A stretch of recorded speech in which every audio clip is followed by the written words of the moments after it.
আপনারা দেখছেন তারকেশ্বর মহাবিদ্যালয় ইউটিউব চ্যানেল। দয়া করে সাবস্ক্রাইব করবেন। আজকে ইন্টিগ্রেশনটা বলবো। দেখ, তোরা ডিফারেন্সিয়েশন করেছিস, ফার্স্ট অর্ডার ডেরিভেটিভ করেছিস, সেকেন্ড অর্ডার ডেরিভেটিভটাও করেছিস। এবার আজকে ইন্টিগ্রেশনটা বলি। ইন্টিগ্রেশন জিনিসটা কি না আগে জানতে হবে তো। ডিফারেন্সিয়েশন, ডিফারেন্সিয়েশন মানে কি? ডিফারেন্সিয়েশন, এই কথাটা মানে কি? ডিফারেন্সিয়েশন মানে আলাদা করা হবে, পৃথকীকরণ, মানে ডিফারেন্স করবো কার না কোনো একটা ফাংশনে। ইন্টিগ্রেশন মানে কি? ইন্টিগ্রেশন এই কথাটার মানে হচ্ছে একত্রীকরণ, মানে ওই যে ফাংশনটাকে ব্রেক করেছিলাম সেগুলোকে এবার নিয়ে আসবো। তাহলে এবার বলি জিনিসটা কি না, integration means reverse of differentiation. মানে কোনো একটা ফাংশন, কি ফাংশন না, একটা real valued function y = fx তোকে যদি দেয়া থাকে, তার রিভার্স করব করলে কি পাবো না, ফাংশনটা যেটা ডেরিভেটিভ করলে আমি কি করব না dy/dx পাবো। সেই dy/dx এর যদি আমি অ্যান্টি করি বা রিভার্স করি, যেটা পাবো সেটাকে বলবো ইন্টিগ্রেশন। এবার একটু একটা এক্সাম্পল দিয়ে দেখাই, তাহলে বুঝতে পারবি।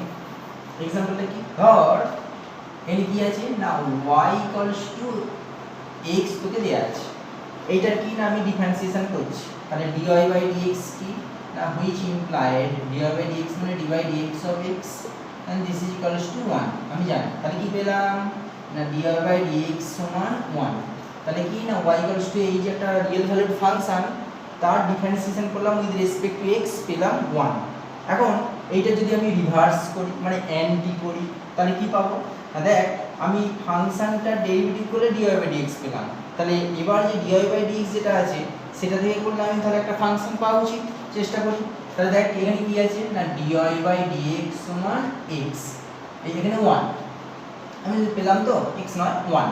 তাহলে এখানে কি না দ্যাট ইমপ্লাই dy/dx সমান dx। এবার ইন্টিগ্রেট করলে কি পাবো, এটা ইন্টিগ্রেশনের চিহ্ন। তাহলে কি না y সমান x প্লাস c। এখন এইটা কোথা থেকে এলো বা এটা কি, এই যে c এইটাকে বলবো indefinite integrals constant. c equals to indefinite integrals constant, মানে অনির্দিষ্ট সমাকলন ধ্রুবক। এবার কি, যেমন তুই ডিফারেন্সিয়েশন করেছিলি সেই ডেরিভেটিভের কিছু ফর্মুলা আছে, ইন্টিগ্রেশনেরও কিছু ফর্মুলা আছে। ডিফারেন্সিয়েশনে যতগুলো ডেরিভেটিভ করেছিস তার যতগুলো ফর্মুলা আছে, ইন্টিগ্রেশনে ঠিক ততগুলো। কেন না অ্যান্টি ডেরিভেটিভ বলা হয়। এবার দেখ কিছু ফর্মুলা তোদেরকে এখানে বলে দিচ্ছি, কি আছে ফর্মুলাগুলো।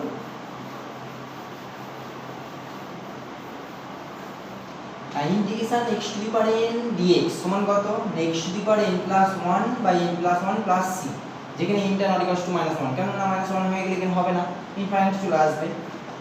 ইন্টিগ্রেশন dx/x সমান log of mod x + c, integration e⁴x সমান e⁴x + c, a⁴x সমান a⁴x/log of a + c, যেখানে এটা কি হবে না এটা গ্রেটার দ্যান 0, ইন কনস্ট্যান্ট।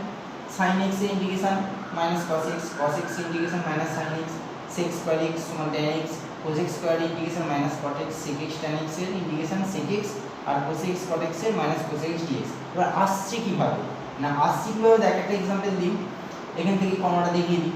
দেখ ইন্টিগ্রেশন e⁴x dx।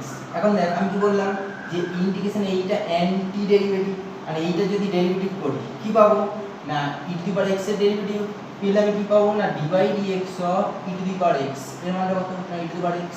তাহলে আমি এটাকে যদি নিয়ে চলে আসি তাহলে কি পাবো, এখান থেকে দেখ তাহলে d অফ e⁴x সমান কত না e⁴x dx। এবার ইন্টিগ্রেট করি, তাহলে ইন্টিগ্রেশন dx মানে কত না e⁴x + c সমান ইন্টিগ্রেশন e⁴x dx।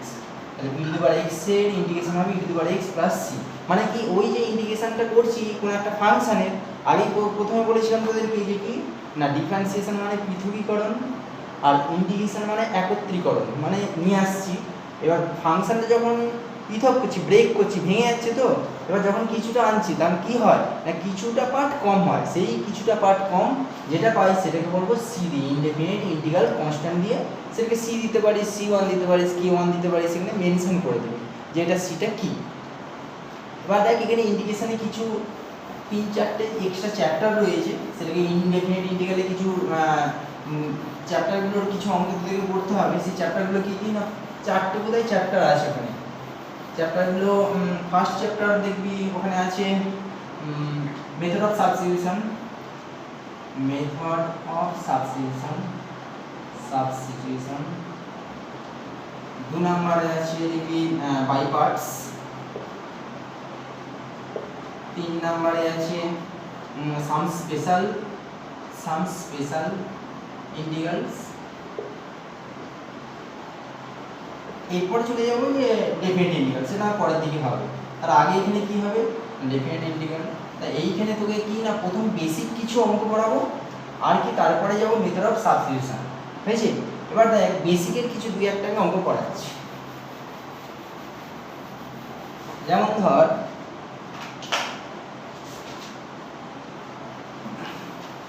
দেয়া আছে ইন্টিগ্রেশন x⁴ dx, এটা দেয়া আছে। তুই কি জানিস না? আমি জানি ইন্টিগ্রেশন x⁴n dx সমান কত না x⁴n + 1/n + 1 + c, এটা আমি জানি। আর c is the indefinite integral constant.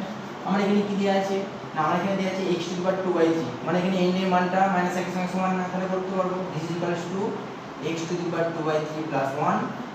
1/2/3 + 1 plus c সমান কত না x⁵5/3 3/5 plus c, where c is the indefinite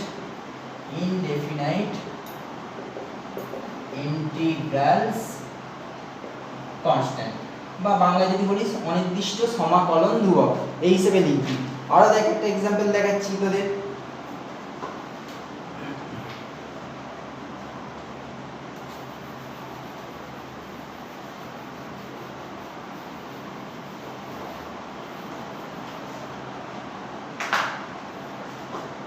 example 2 देख, এখানে দেয়া আছে dy/dx সমান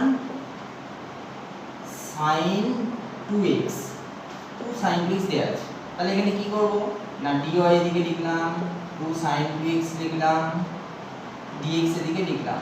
এবার উভয় পক্ষে ইন্টিগ্রেশন করলাম, taking integration both sides, we get কি পাবো না dy ছিল y, এটা সমান কত 2 sin of mx। দেখ এখানে একটা ফর্মুলা রয়েছে ইন্টিগ্রেশন sin mx dx, এটা সমান কত না -cos of mx /n plus c, এটা সমান কত 2 ইনটু, তাহলে sin of mx ছিল এই ফর্মুলাটা অ্যাপ্লাই কর, তাহলে into -cos of 2x /2 plus c, you can see this is equals to -cos 2x plus c, c টা লিখে দিবি, যেখানে c সমান indefinite integrals constant, indefinite integrals constant. এবার কিছু কিছু এখানে অঙ্ক রয়েছে, করবি, ডাউট হলে বলবি। এরপরে তোদের দেখ মেথড অফ সাবস্টিটিউশনটা বলছি এরপরে ভিডিওতে।